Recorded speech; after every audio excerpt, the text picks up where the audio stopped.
Baik, terima kasih kepada Pak Ujang Azwari. Baik, untuk selanjutnya acara inti ceramah agama yang akan disampaikan oleh Bapak Al-Ustadz Bapak Nasrul Jaya Teknik. Kepada Bapak, waktu dan tempat kami persilakan. Jaya Teknik.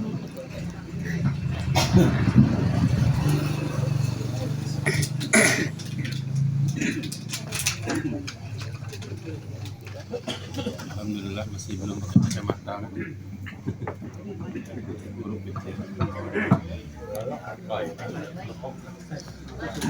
Tegak ke kursi. Ini kalau pakai kursi nanti lama jadinya. Ayo ya. Angkat badan. Ini sebelum kita mulai, Bapak Ibu, boleh bisa baca pantun sedikit, Pak, biar agak rileks sedikit. Pergi ke pasar membeli ayam, Cakep, tidak lupa membeli bayam. cakep, Marilah kita menjawab salam cakep. sebagai tanda kita adalah orang Islam. Cakep. Assalamualaikum warahmatullahi wabarakatuh. Waalaikumsalam warahmatullahi wabarakatuh. Alhamdulillahi wa kafa. Wassalatu wassalamu ala rasulihil mustafa wa ala alihi wa sahbihi wa man ihtada. Wa ashhadu an la ilaha illallah wahdahu la syarika lah wa ashhadu anna Muhammadan abduhu wa rasuluh. Allahumma salli wa sallim wa barik ala sayyidina Muhammad wa ala ali sayyidina Muhammad. Amma ba'du. Subhanaka la ilma lana illa ma 'allamtana innaka antal alimul hakim. Rabbis shrah li sadri wa yassir li amri wahlul 'uqdatam min lisani yafqahu qawli. Yang saya hormati Bapak Imam Khotib Bilal Gharim Masjid di lingkungan Desa Talang Ginting. Yang saya hormati Bapak Kepala Desa Talang Ginting. Yang saya hormati pihak penyelenggara, yaitu perwakilan dari Dinas BKKBN Provinsi Bengkulu dan juga Dinas BPKB Arga Makmur. Yang saya hormati para sesepuh, cerdik pandai, ulama, ustadz, ustazah, haji, hajah di lingkungan setempat yang berkesempatan hadir.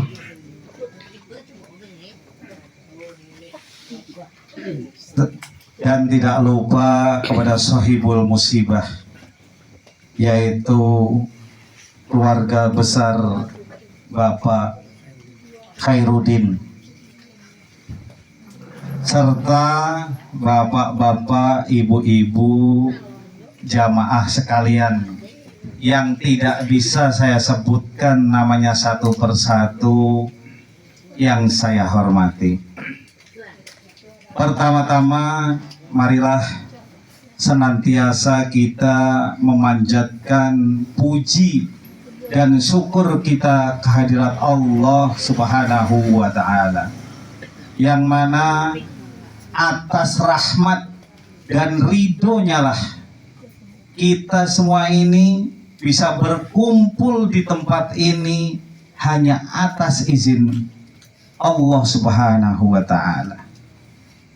Mudah-mudahan langkah kaki bapak-bapak, ibu-ibu sekalian yang sudah meluangkan waktunya untuk bisa hadir ke tempat ini. Niscaya Allah akan ganti dengan pahala yang berlipat ganda. Amin. Amin. Amin ya rabbal alamin. Salawat dan salam marilah kita haturkan kepada junjungan kita Nabi besar Nabi Muhammad sallallahu alaihi wasallam. Bapak-bapak, ibu-ibu, jamaah takziah wal tasliyah yang dirahmati Allah. Sebelumnya saya memperkenalkan sedikit. Saya berasal dari Arga Makmur, Pak Bu, tepatnya di Desa Karanganyar 2. Dan di sini saya lihat banyak juga ini kawan-kawan yang sudah kenal. Dan saya tadi hadir di sini ditemani Ustadz Zamzami. Beliau ini pengurus NU Kecamatan Arga Makmur. Hadirin jamaah yang dirahmati Allah.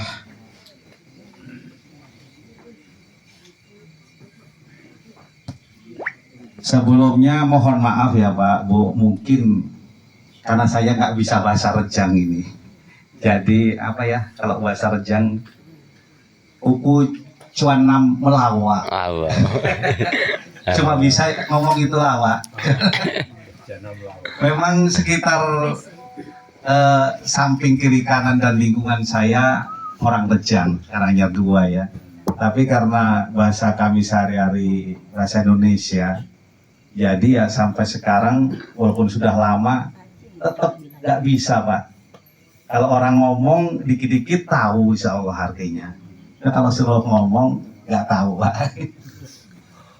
Hadirin jamaah yang dirahmati Allah.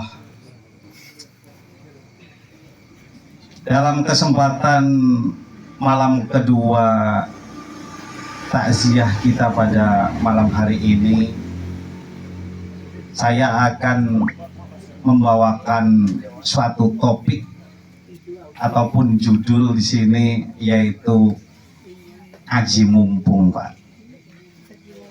Tapi bukan aji ini ajian rawa rontek, ajian apa semacam kesaktian, bukan. Ini namanya aji mumpung. Aji mumpung kenapa? Karena mumpung kita masih hidup, yang pertama. Kedua, mumpung kita masih diberikan kesehatan oleh Allah. Terus mumpung kita ada kesempatan. Jadi mumpung banyak sekali mumpungnya. Berbicara dengan musibah ini adalah berhubungan dengan sesuatu hal yang disebut hal goib. Hal goib yaitu hal yang tidak nampak Bu. Jadi tidak ada satu orang pun yang tahu kapan kita ini akan dicabut nyawanya oleh Allah. Tidak ada seorang pun yang tahu. Gak ada yang namanya yang tua lebih dulu. Bisa saja yang muda lebih dulu. Karena semua ini adalah takdir Allah. Karena sebelum saya nanti menyampaikan beberapa dalil yang berasal dari Al-Quran dan hadis, itu perlu saya jelaskan dulu tentang iman. Karena iman ini sangat penting Bu, Pak. Karena kalau kita bermasalah dengan iman kita bisa dinilai keluar dari Islam ataupun kafir. Iman itu Bu, percaya dan yakin tanpa ragu sedikit pun di dalam hati. Tentang apa? Tentang apa yang ada di dalam Al-Quran dan hadis Rasulullah. Walaupun itu tidak masuk di akal. Iman akan bertambah dengan ketaatan dan berkurang dengan kemaksiatan. Nah, itu definisi iman yang benar. Jadi nih, ketika mungkin bapak-bapak, ibu-ibu tidak cuma di sini ya, mungkin di mana saja ketika ada ustadz, kiai ataupun ustazah sedang berceramah menyampaikan suatu dalil. Nah, mentang-mentang dalil itu kayaknya bertolak belakang dengan keyakinan kita tidak percaya. Nah, itu tidak boleh, Bu. Kita harus mulai dari saat ini kita tanamkan di hati kita. Jadi walaupun itu mungkin pahit kalau kita ini artikan ataupun tidak masuk akal, kita harus tetap yakin. Sebagai contoh ringan saja, misalnya Bu, kita mau sholat, kita harus bersuci, harus mengambil wudhu. Nah, kalau wudhu kita batal, itu kita kan harus mengulang dari awal wudhunya, gerakannya. Padahal kita cuma kentut. Kenapa enggak kita cuma cebok atau apalah? Kok harus ini? Harus ngulang dari awal. Ataupun Isra Mi'raj tuh, Nabi di Isra Mi'rajkan itu sampai ke langit ke-7 sampai Sidratul Muntaha, itu waktunya sekejap, tempat tidurnya masih anget. Kalau kita pakai akal sehat tidak masuk di akal, Bu, tidak akan percaya kita. Nah, ketika ketemu hal-hal seperti itu, kita harus yakin seyakin-yakinnya. Karena kalau kita sampai ada keraguan di hati, itu akan bermasalah dengan iman kita. Hadirin jamaah yang dirahmati Allah, kembali dengan musibah. Musibah ini adalah hal yang gaib. Kita semua tidak tahu.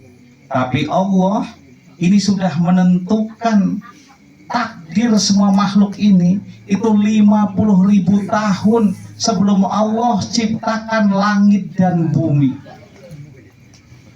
Itu, Bu, takdir kita ini itu udah ditulis di Lauhul Mahfuz. Itu 50.000 tahun sebelum Allah ciptakan langit dan bumi, alam semesta ini. Jadi udah ada ketentuan semua, Bu. Jadi kita nggak usah khawatir. Jangan kalau dengan abjad misalnya berurutan abjad, aduh yang berikutnya pasti udah ketakutan. Nah, jadi ini takdir kita, Bu, itu sudah ditetapkan Allah. Itu 50.000 tahun sebelum Allah ciptakan langit dan bumi. Jadi kita, apa yang kita bisa ambil dari faedah dari musibah kematian ini? Karena, Bu, ya terus terang sering itu di mana-mana ustazah kan banyak modelnya, banyak pinter humor. Kalau saya terus terang memang sedikit sekali, karena memang yang paling terpenting selain kita bisa menghibur, tentunya kita bisa memberikan ilmu yang bermanfaat. Ilmu yang bermanfaat itu apa? Yaitu yang berguna untuk kita di dunia dan berguna untuk kita nanti di akhirat. Itu yang paling terpenting. Nah, kita di sini dengan musibah ini tentu sebagai manusia yang normal itu pasti akan bersedih, Pak. Seorang suami ditinggal istri, seorang anak ditinggal ibunya, ataupun yang lainnya di keluarga kita, itu pasti kita akan bersedih, dan itu wajar dan tidak berdosa. Kalau kita tidak bersedih berarti tidak wajar. Malah nggak wajar kalau orang tua kita meninggal tidak bersedih. Jadi wajar, Bu, nggak berdosa. Cuma ada, Bu, hal-hal ketika musibah bukannya kita dapat pahala, malah bisa menimbulkan dosa. Misalnya nih salah satu nih, ketika keluarga kita meninggal, itu yang salah satu dilarang oleh Allah, itu adalah kita sedihnya yang berlebihan. Berlebihan gimana? Sampai nangis meraung-raung, mungkin sampai tidak terima, merobek-robek baju, nah atau semacamnya. Nah itu hal-hal yang dilarang. Karena ini hal yang paling terpenting kalau kita ditimpa musibah, khususnya kematian seperti saat ini, itu yang paling utama adalah kita pertama itu mendoakan, Pak, Bu. Tahu, Bu, doa ketika kita dapat musibah, Bu. Jadi kita ketika dapat musibah ataupun melakukan hal-hal apa aja di dunia ini, itu kalau kita berlandaskan dengan syariat, itu akan mendatangkan pahala, Bu. Semuanya. Nolong orang ikhlas dapat pahala, kalau nggak ikhlas nggak dapat. Karena memang ada aturannya, ada syariatnya.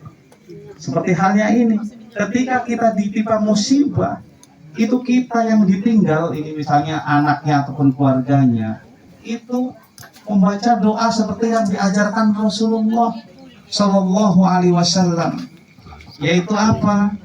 Ada yang hafal, Bu? Jadi ketika kita dapat musibah, itu kita membaca, Bu, Inna lillahi wa inna ilaihi roji'un. Ada lanjutannya, Bu, tapi kalau kita ini nih, kita yang keluarga musibah, anaknya ataupun siapa, itu ditambah Allahumma jurni fi musibati wa akhlifli khairon minha. Nah, jadi kalau kita bisa mengamalkan itu, Bu, itu kita akan mendapatkan pahala dan juga dapatkan pengampunan dosa. Innalillahi wa inna ilaihi roji'un. Kita ini milik Allah dan akan kembali kepada Allah. Allahumma jurni fi musibati wa akhlifli khairan minha. Ya Allah, berilah pahala kepada kami atas musibah ini dan gantilah dengan yang baik daripadanya. Itu artinya. Nah, itu kalau kita yang ditimpa musibah. Bagaimana kalau kita yang mendatangi tempat musibah? Nah, kalau misalnya saya ke sini, nah itu yang saya ucapkan beda lagi. Innalillahi wa inna ilaihi roji'un. Allahumma jurka fi musibatika wa akhlif laka khairon minha. Nah, itu ilmu yang sangat penting, Bu, Pak. Itu hadis sahih yang Rasulullah ajarkan kepada kita ketika kita ditimpa musibah. Nah, jadi kan sudah tahu. Jadi nanti setelah ini kalau kita ada musibah tempat saudara kita, teman kita, jadi ya enggak cuma datang-datang aja, jadi ada yang dibaca. Hadirin jamaah yang dirahmati Allah,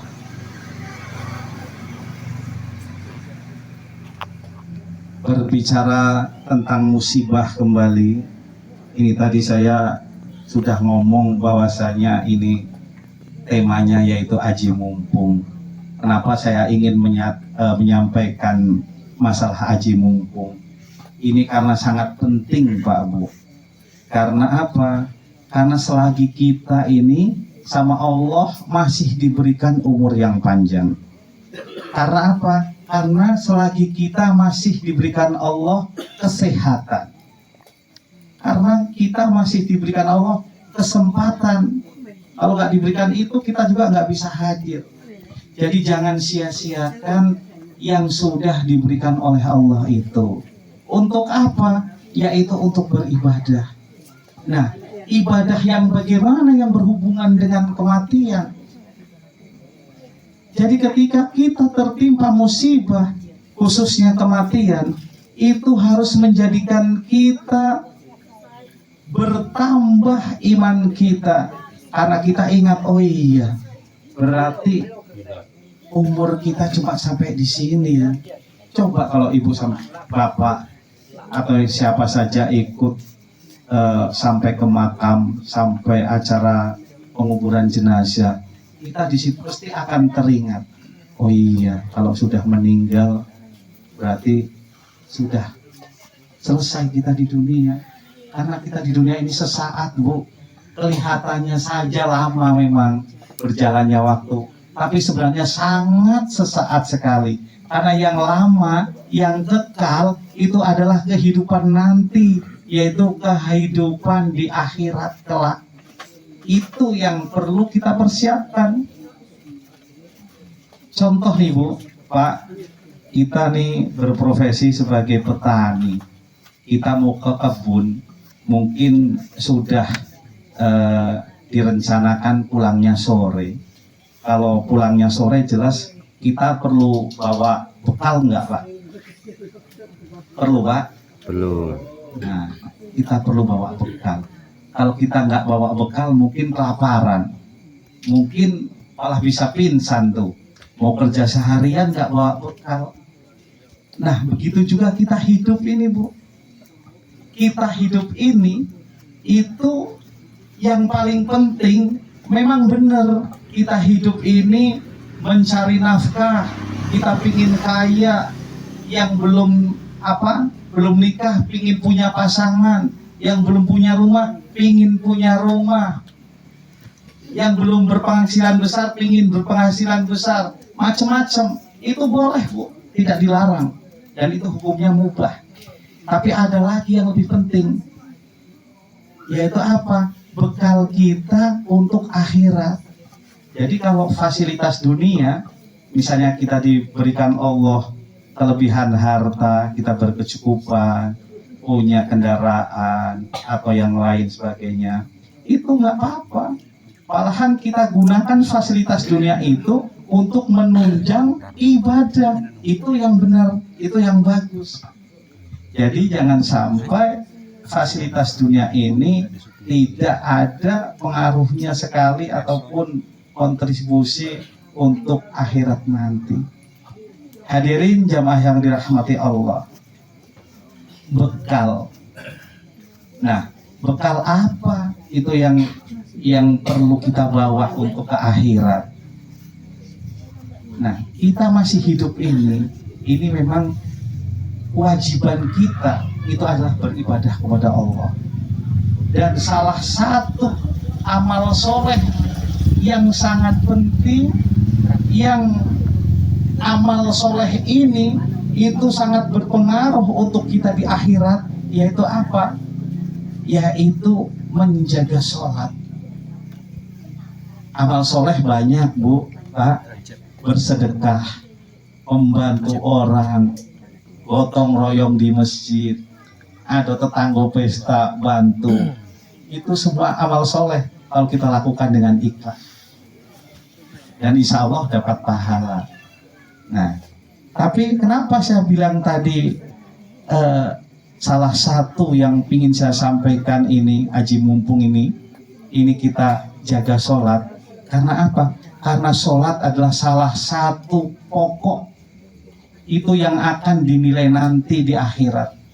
Karena Rasulullah bersabda bahwasanya nanti di hari kiamat itu yang pertama kali akan dihisab itu adalah sholatnya. Barang siapa sholatnya bagus, niscaya dia akan beruntung. Barang siapa sholatnya jelek, maka dia akan merugi. Dan itu dapat diartikan kalau sholatnya bagus, insya Allah ibadah yang lain ikut bagus. Kalau sholatnya jelek, yang lain pun bisa ikut jelek. Nah, begitu pentingnya sholat, maka mari mulai detik ini yang tadinya mungkin belum sholat, ya mari kita laksanakan sholat. Mungkin yang tadi sholatnya masih bolong-bolong, ya kita tingkatkan lagi biar enggak bolong-bolong. Yang tadinya sholatnya mungkin belum tepat waktu, sekarang kita tingkatkan lagi tepat waktu. Nah itu, karena sholat sangat penting. Sholat gak bisa Bu ditinggalkan, karena Bu ini ada toleransi ataupun keringanan yang diberikan oleh Allah kepada kita. Keringanan apa itu? Ibadah, perbuatan yang harusnya dinilai dosa, perbuatan dosa lah, itu masih diampuni atau dimaafkan Allah ketika ada kriteria seperti ini. Yang pertama, anak-anak sebelum akil balik, itu walaupun berbuat dosa, itu belum dicatat dan dimaafkan oleh Allah. Kedua, ketika kita lupa. Ketiga, ketika keadaan darurat. Jadi kalau keadaan darurat, yang haram pun itu walaupun kita lakukan bisa halal. Kalau memang darurat bener. Misalnya contoh nih, kita di dalam hutan, kelaparan, tidak ada makanan apapun kecuali babi. Babi udah jelas-jelas haram kan hukumnya. Tapi kalau kita tidak makan babi itu, kita akan mati. Memang benar-benar darurat itu. Jadi kalau kita makan babi itu pun halal. Nah, itu keadaan darurat. Dan yang selanjutnya yaitu ketika kita belum sampai ilmunya. Hadirin jamaah yang dirahmati Allah, ketika kita belum sampai ilmunya. Jadi Bapak Ibu-ibu, ini sebelum mungkin belum pernah dengar dari Ustadz tentang ngomong ini, kalau melakukan ini dosa atau dilarang. Nah itu ibu atau bapak itu masih dimaafkan Bu. Termasuk juga ini tadi, misalnya mungkin ibu tadinya belum tahu kalau sholat ini hukumnya bukan wajib dan nggak boleh ditinggalkan.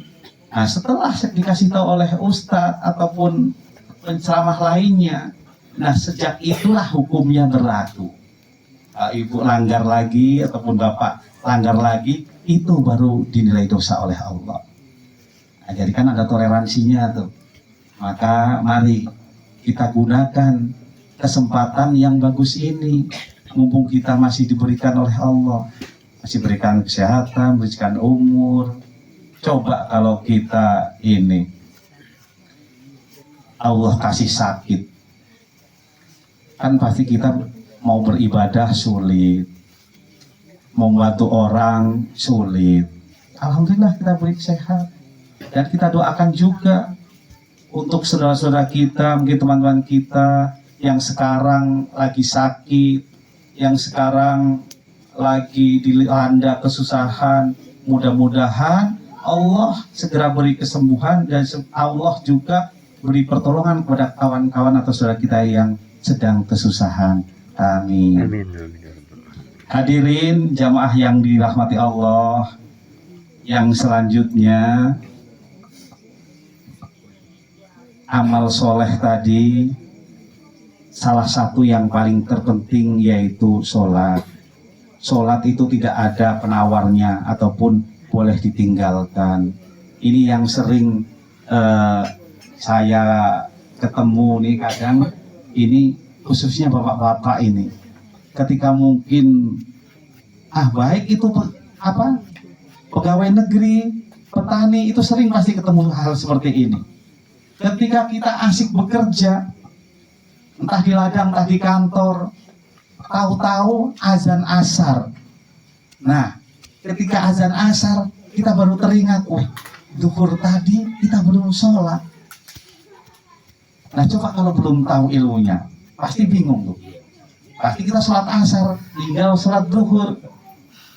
Nah, itu tidak boleh Pak, Bu. Ketika kita ketemu hal seperti tadi itu, misalnya tahu-tahu kelewat, itu ketika kita ingat, itu langsung sholat. Sholat yang lupa atau yang kelewat tadi. Itu syariatnya. Nah, itu kalau ini, misalnya, jadi kita nggak apa-apa. Jadi bukan terus takut, kita dosa ini. Sholat duhur kok di waktu maghrib. Jangankan di waktu maghrib, di waktu duhur besok lagi. Kalau memang kita baru teringat, itu pun nggak apa-apa. Pokoknya sholat nggak bisa tinggal. Yang bisa tinggal sholat itu hanya milik ibu-ibu perempuan. Itu pun dua hal. Tahu Bu? Nah, kalau ibu tahu, bapak-bapak nggak ada yang boleh tinggal. Suatu haid dan juga nifas, itu malah haram kalau kita sholat. Itu toleransi untuk ibu-ibu. Kalau untuk bapak-bapak nggak ada toleransinya. Kita sakit, nggak kuat tegak, boleh duduk. Nggak boleh duduk, berbaring. Berbaring nggak bisa, mungkin udah sangat parah. Itu pun bisa cukup untuk pakai isyarat. Kedip mata bisa. Itu pun nggak bisa juga. Yang penting kita hadirkan dalam hati kita. Itu saking mudahnya Allah kasih kesempatan untuk kita. Karena Islam ini, aturan ini sebenarnya nggak ada yang menyulitkan ataupun buat sengsara kita kalau kita memang benar-benar tahu aturannya. Hadirin jamaah yang dirahmati Allah, itu tadi lupa sholat, nah ketika ingat langsung ini sholat. Nah kalau ini misalnya subuh kesiangan, tahu-tahu bangun jam 10 atau jam 11, itu kan nggak lupa memang kita bangun kesiangan, tetap sholat subuh nggak Bu? Itu bangunnya kesiangan Bu. Kalau tadi kan lupa kelewatan atau asar, ini bangun subuh jam 11 atau jam 12 lah kalau karena habis lek-lekan, habis begadang ya makanya ini bangunnya kesiangan. Itu pun dicontohkan oleh Rasulullah Bu. Dulu Rasulullah dan para sahabatnya ketika pulang dari berjihad, itu beliau Rasulullah dan para sahabatnya saking kecapean dan kelelahan, itu tidurlah Rasulullah dan para sahabatnya. Dan apa? Terbangunnya matahari udah tinggi. Nah kemudian apa? Kemudian Rasulullah menyuruh kepada Bilal untuk azan dan melakukan sholat. Itu dalilnya Bu. Tapi jangan kita berprasangka seperti ini Bu. Loh, Rasulullah, Nabi kita yang agung, kok bisa bangun subuh kesiangan ya? Nah kita jangan seperti itu. Karena kalau semua yang sudah dialami Rasulullah itu adalah memang firman Allah, ketentuan Allah. Fungsinya apa? Fungsinya untuk kita setelah ditinggal beliau. Nah makanya itu bakal ketemu. Nah kalau ketemu keadaan seperti itu, nah ini nih dalilnya. Nabi dulu ini pernah ketemu keadaan seperti itu. Jadi kalau nanti mungkin ada bangun subuh kesiangan, tetap sholat subuh, langsung sholat. Tapi jangan terus itu dulu. Ini dulu lah nyapu dulu, nyuci piring dulu, nggak boleh itu. Ya langsung wudhu, langsung sholat. Itu caranya. Nah, jadi tadi ketika lupa, ini ketika kesiangan. Nah itu jadi sholat nggak boleh tinggal karena sangat pentingnya sholat. Karena Bu, Pak, kita ini tidak tahu kapan kita akan dipanggil oleh Allah. Kalau kita tidak gunakan kesempatan selagi kita sehat, gimana itu nanti? Karena hal terpenting itu Bu, ketika kita sehat ini, kita beramal soleh untuk bekal akhirat. Dan ketika kita banyak kesalahan, kita merasa diri kita banyak salah, itu apa yang harus kita lakukan? Bertaubat pada Allah, minta ampun pada Allah. Itu dosa sebesar apapun yang sudah kita lakukan, kalau kita bertobat kepada Allah, itu Bu langsung diampuni Bu, dimaafkan, dihapuskan dosa kita. Dosa apa saja Bu, tapi kita benar-benar taubat. Benar-benar taubat tuh ya ini, kita meyakini perbuatan salah kita. Kita meyakini, kita silakan kepada Allah bahwa kita yakinkan nih, saya nggak mau ulangi lagi perbuatan salah saya ini. Nah itu benar-benar kita lakukan, itu yang namanya taubat. Itu walaupun dosa sebesar apapun itu akan diampuni. Nah terus taubat ini berlaku sampai kapan ya? Kalau dengan manusia kan sekali berbuat salah dimaafkan, 2 kali dimaafkan, 3 kali saya nggak yakin kalau bapak-bapak mungkin 3 kali masih juga ini mungkin orang ini udah kasih toleransi masih juga pasti marah. Itu kalau dengan manusia. Kalau dengan Allah ada yang tahu kapan batas taubat kita masih diampuni oleh Allah. 2 kali, 3 kali, 4 kali, 10 kali. Yang tahu Bu? Jadi Bu, taubat itu tuh masih diampuni Allah. Itu tuh sampai kapan Bu? Ibu berbuat dosa, taubat diampuni. Berbuat dosa lagi, taubat diampuni. Seterusnya Bu. Ibu berdosa, taubat diampuni. Terus seperti itu. Tapi itu jangan terlena. Karena Rasulullah bersabda, innamal akmalu bil khawatim. Bahwasanya amal yang akan dinilai oleh Allah itu adalah amal atau perbuatan amal kita yang paling terakhir. Mentang-mentang kalau tobat diampuni begitu seterusnya kita berbuat kesalahan. Nah kalau belum sempat taubat kita mati, berarti nggak diampuni. Karena Bu, Pak, taubat ini nih akan diampuni oleh Allah. Itu tadi kan setiap saat diampuni kapanpun. Nah tapi itu batasannya Bu, ada 2 hal. Itu baru tobat kita udah percuma, nggak bisa lagi tobat. Nah kita ini masih punya itu. Nah apa itu 2 hal itu? Yang pertama itu ketika matahari terbit dari ufuk barat. Kalau terbit dari ufuk barat berarti apa Pak? Berarti itu kiamat, tandanya kiamat. Nah itu pertama, itu udah habis tobat. Yang kedua, Rasulullah bersabda, innallaha yaqbalu taubatan abdi malam yughorgir. Bahwasanya Allah akan mengampuni taubat seorang hamba sebelum nyawanya sampai ke tenggorokan. Nah itu cuma 2 hal itu Pak. Jadi kita masih panjang ini. Jadi ayo kita gunakan kesempatan ini. Jangan mentang-mentang kita merasa sudah banyak dosa, kita jadi nggak mau bertobat. Jangan mentang-mentang kita sudah tua, kita malas beribadah. Mari kita tingkatkan kualitas ibadah kita, amal soleh kita. Karena itulah yang bekal yang paling penting untuk kita di akhirat nanti.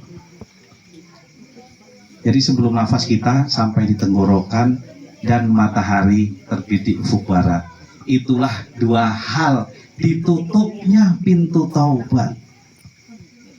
Nah jangan sampai kita ditutup itu taubat belum bertobat pada Allah. Nah itu kalau tentang taubat.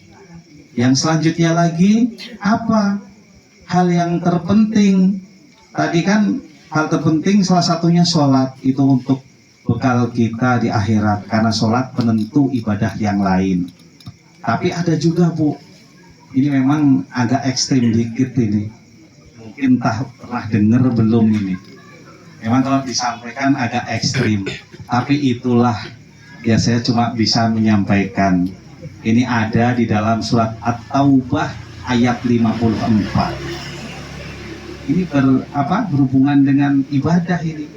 Jadi Bu, Pak, ini saya kasih tahu, nanti boleh dibuka itu. Jadi kita beramal soleh, misalnya bantu orang, bersedekah, apa sajalah yang baik-baik itu kalau kita tidak sholat, itu tidak diterima Pak. Boleh dibuka itu. Jadi kuncinya juga sholat. Sholat itu penentu ibadah yang lain. Di situ dijelaskan inti makna dari ayat Taubah 54, tidak diterima infak sedekah seorang itu ketika dia tidak sholat. Itu maksudnya apa? Maksudnya kalau kita bantu orang, kita bersedekah ataupun amal baik yang lainnya, itu kalau kita tidak sholat, itu tidak diterima Pak, tidak dicatat. Nah kan ada ekstrim nih, mungkin belum tahu selama ini. Tapi kan ada toleransi tadi Pak. Kalau belum tahu masih dimaafkan. Ini kan Ustadznya baru nyampaikan sekarang. Nah itu yang perlu kita rubah. Karena begini, ini ada suatu prinsip yang keliru atau prinsip yang salah yang ingin saya benarkan. Tapi bukan di dusun sini ya. Ini di dusun jauh sana saya pernah ketemu. Kalau di dusun Talang Ginting nih insya Allah nggak ada lagi. Jadi begini Pak, Bu, ada prinsip yang kurang benar ataupun salah. Prinsipnya begini, orang ini punya prinsip hidup ini, punya prinsip hidup. Yang penting dia ini tidak jahat sama tetangga. Yang penting saya baik sama tetangga. Tetangga minta gotong royong, oke.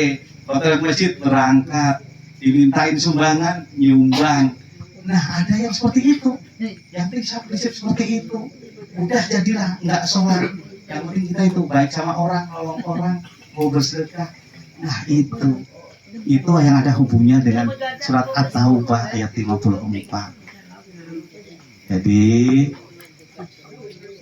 setelah kita mendengar ini, jangan sampai lagi nanti kita ketemu hal-hal seperti itu.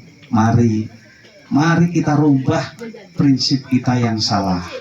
Mari dari detik ini kita rubah kebiasaan-kebiasaan kita yang salah. Seperti halnya ini, ahli musibah ini yang meninggalkan ibu Rusia ya, Rusia binti Abu Bani. Nah, ini seorang ibu ya.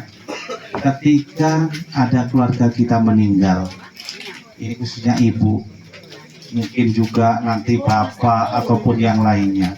Ini apa hal yang paling penting untuk almarhumah di alamul barzah? Ya nggak ada minta dikirim bunga, nggak ada minta dikirim duit. Yang penting apa? Yang penting satu. Ini diantaranya ya, doa dari kita yang masih hidup, khususnya anak-anaknya. Karena anak-anaknya ini itu doa yang mustajab, yang tidak ada penghalang langsung ke Allah. Itu doa anak-anak yang soleh. Jadi ini anak-anak yang masih hidup ini, pelajaran untuk anak-anaknya yang masih hidup. Selagi orang tua kita masih hidup, jangan sampai kita menyia-nyiakan. Jangan sampai kita menyia-nyiakan beliau, entah bapak, entah ibu. Jangan sampai, karena itu bisa penghalang untuk kita, bisa penghalang untuk kita ke surga. Karena kalau kita sudah nikah, itu surga kita. Istri surganya di mana, Bu? Kalau udah menikah, surga istri. Nah, betul tuh, Ustadz ini Ahmad. Jadi ketika kita udah nikah, surganya istri itu pada suami. Bener Bu, bener memang itu ketentuannya. Jadi kalau udah nikah harus nurut suami, bener. Nah, terus suami, surganya suami itu ada pada siapa? Pada orang tuanya Bu. Iya. Nah itu, jadi suami terhadap surganya ada pada orang tuanya. Jangan sampai ini ketika orang kita masih hidup kita sia-siakan. Ketika orang tua kita hidup kita kurang perhatian dengan orang tua kita. Tanya apa? Kalau orang tua kita sudah tiada, baru kita menyesal.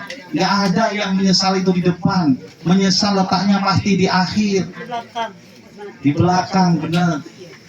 Nah itu. Nah kalau sudah seperti ini kejadiannya, ini ibu kita sudah meninggal nih. Kan udah nggak bisa lagi kita ini, kecuali apa? Kecuali tadi mendoakan. Doakan setiap saat, kita habis sholat. Setiap saat, nggak habis sholat pun nggak apa-apa, doakan. Ya paling minimal, kalau nggak bisa pakai bahasa Arab, itu bahasa kita sendiri pun boleh Bu. Kalau bahasa Arab kan, Allahumma firlaha warhamha wa'afi wa'fu anha. Itu salah satu doa yang pendek. Kalau nggak bisa pakai bahasa Rejang boleh, pakai bahasa aja boleh. Itu satu doa yang paling terpenting. Karena dia nggak minta kiriman apa-apa tuh. Yang kedua apa tuh? Sedekah. Kok bisa sedekah ya orang udah meninggal? Kok bisa sedekah orang meninggal? Ya, gimana bisa sedekah itu? Kita yang hidup, misalnya anaknya nih, ibu misalnya ini yang ditinggal, Jadi ketika bersedekah Bu, itu kita misalnya bantu orang kasih duit fakir miskin atau masukkan ke kenceng kotak infak masjid, itu apa yang diajarkan Rasulullah? Niatkan. Kalau niatkan kan berarti dalam hati, harus disebut ini orang sampai dengar, enggak. Kita masukkan duit ataupun apa, bantu orang dalam hati kita, saya niat sedekah ini untuk ibu saya. Itu Pak caranya. Itu yang juga pasti sampai. Nah itu tadi. Itu sedekah. Jadi sedekahnya yaitu itu. Kita niatkan kita membantu orang, kita mengasih apa misalnya infak ataupun sedekah yang lainnya. Niatkan. Jangan sampai rugi Bu. Kalau minta sama orang Bu, ini rumusannya nih.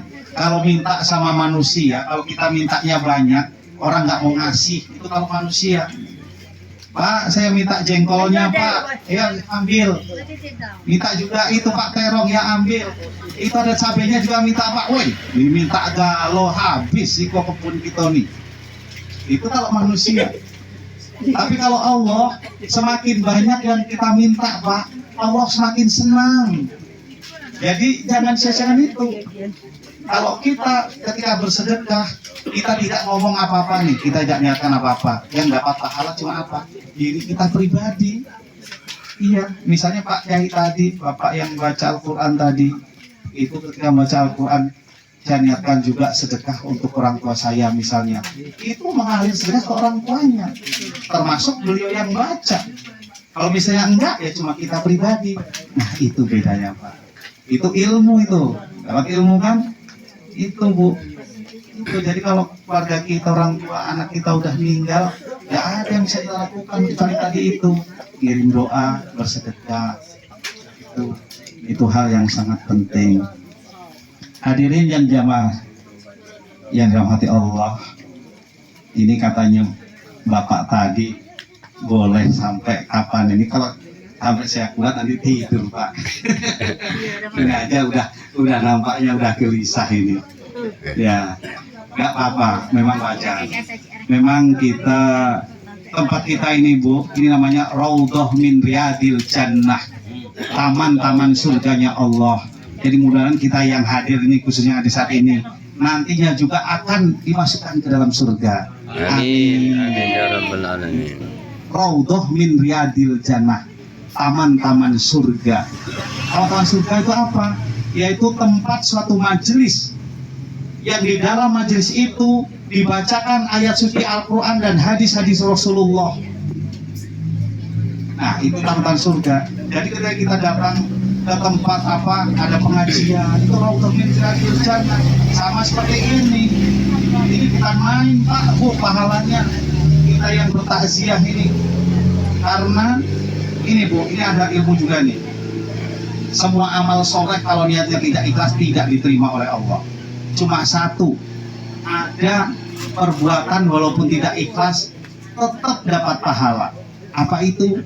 Hadir di majelis ilmu. Jadi walaupun tablik musibah ini namanya majelis ilmu juga. Raudhah min Riyadil Jannah juga ini.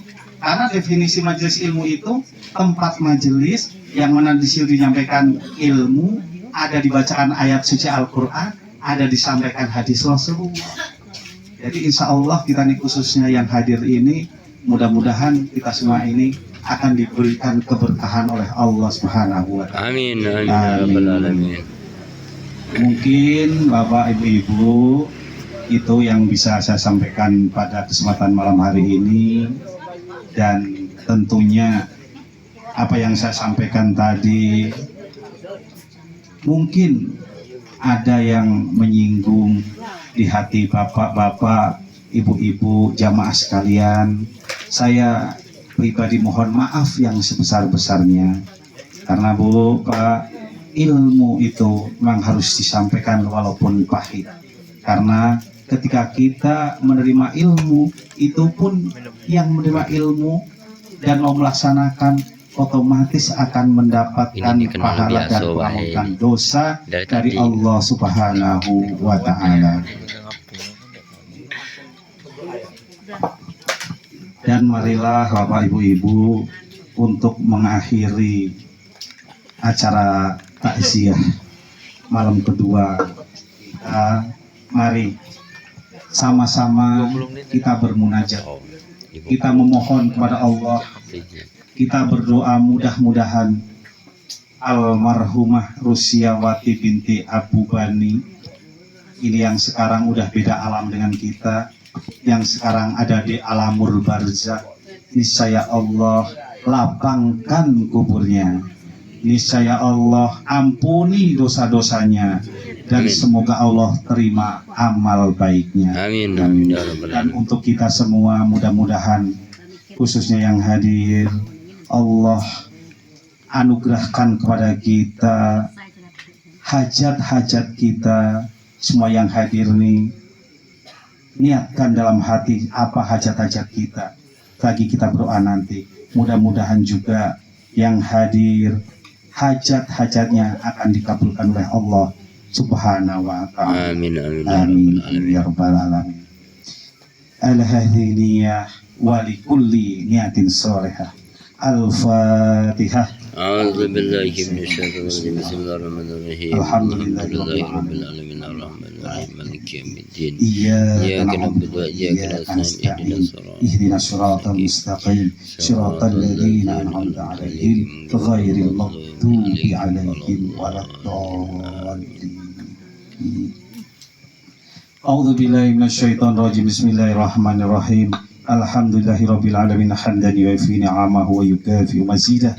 Ya Rabbana lakal hamdu kama yanbaghi li jalali wajhikal karim wa adhimi sultanik. Allahumma shalli ala sayyidina Muhammad wa ala ali sayyidina Muhammad.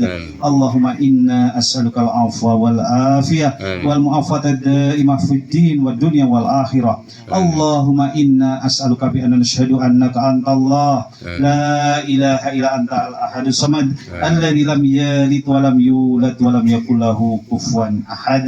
Allahumma firil muslimin wal muslimat wal mu'minin wal mu'minat al ahya'i minhum wal amwat. Allahumma fir Rusiawati binti Abu Bani.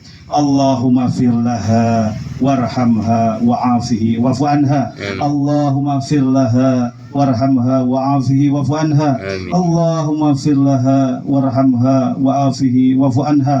Allahumma la tahrimna ajraha wa la taftina ba'daha waghfir lana wa laha. Rabbi ja'alna muqimas shalah wa min dzurriyyati rabbana taqabbal du'a. Rabbana fir lana wa liwalidayna wa lil mu'minina yauma yaqumul hisab. La ilaha illa anta subhanaka inna kunna minadh dhalimin. Allahumma inna as'alukal huda wa tuqa wal afafa wal ghina. Allahumma inna as'aluka min fujadil khair wa na'udzubika min fujatil syarr. Ya muqallibal qulub sabbit qulubana ala dinik. Allahumma fa'ayyuma mu'minin sababtuhu faj'al dzalika lahu qurbatan ilaika yaumal qiyamah. Allahumma aslih lana dinana alladhi huwa ismatu amrina wa aslih lana dunyana alladhi fiha ma'asyuna wa aslih lana akhiratana alladhi fiha ma'aduna waj'alil hayata ziyadatan lana fi kulli khair waj'alil mauta rahatan lana min kulli syarr. Allahumma kfina bi halalika an haramika wa agnina bi fadlika amman siwa. Rabbana la tuzigh qulubana ba'da idh hadaitana wa hab lana min ladunka rahmah innaka antal wahhab. Rabbana zalamna anfusana wa illam taghfir lana wa tarhamna lanakunanna minal khasirin. Rabbana atina fid dunya hasanah wa fil akhirati hasanah wa qina adzabannar. Subhana rabbika rabbil izzati amma yasifun wassalamun alal mursalin walhamdulillahi rabbil alamin. Demikianlah Bapak Ibu yang bisa saya sampaikan. Mudah-mudahan yang sedikit ini bisa bermanfaat. Dan sekali lagi saya mohon maaf yang sebesar-besarnya apabila ada kata-kata saya yang kurang berkenan. di hati bapak-bapak dan ibu sekalian. Wallahul mu'afiq ila aqwamit thoriq. Wassalamualaikum warahmatullahi wabarakatuh. Waalaikumsalam warahmatullahi wabarakatuh.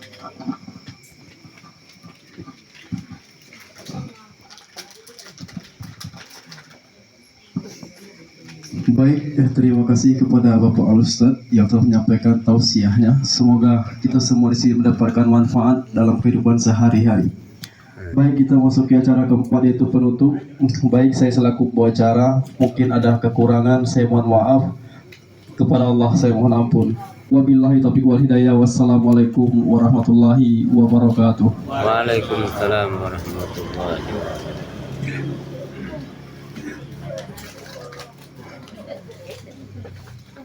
Mà để cho tụi cô có tập thể dục mà ta tụi tầm đồng mà đi dưới gầm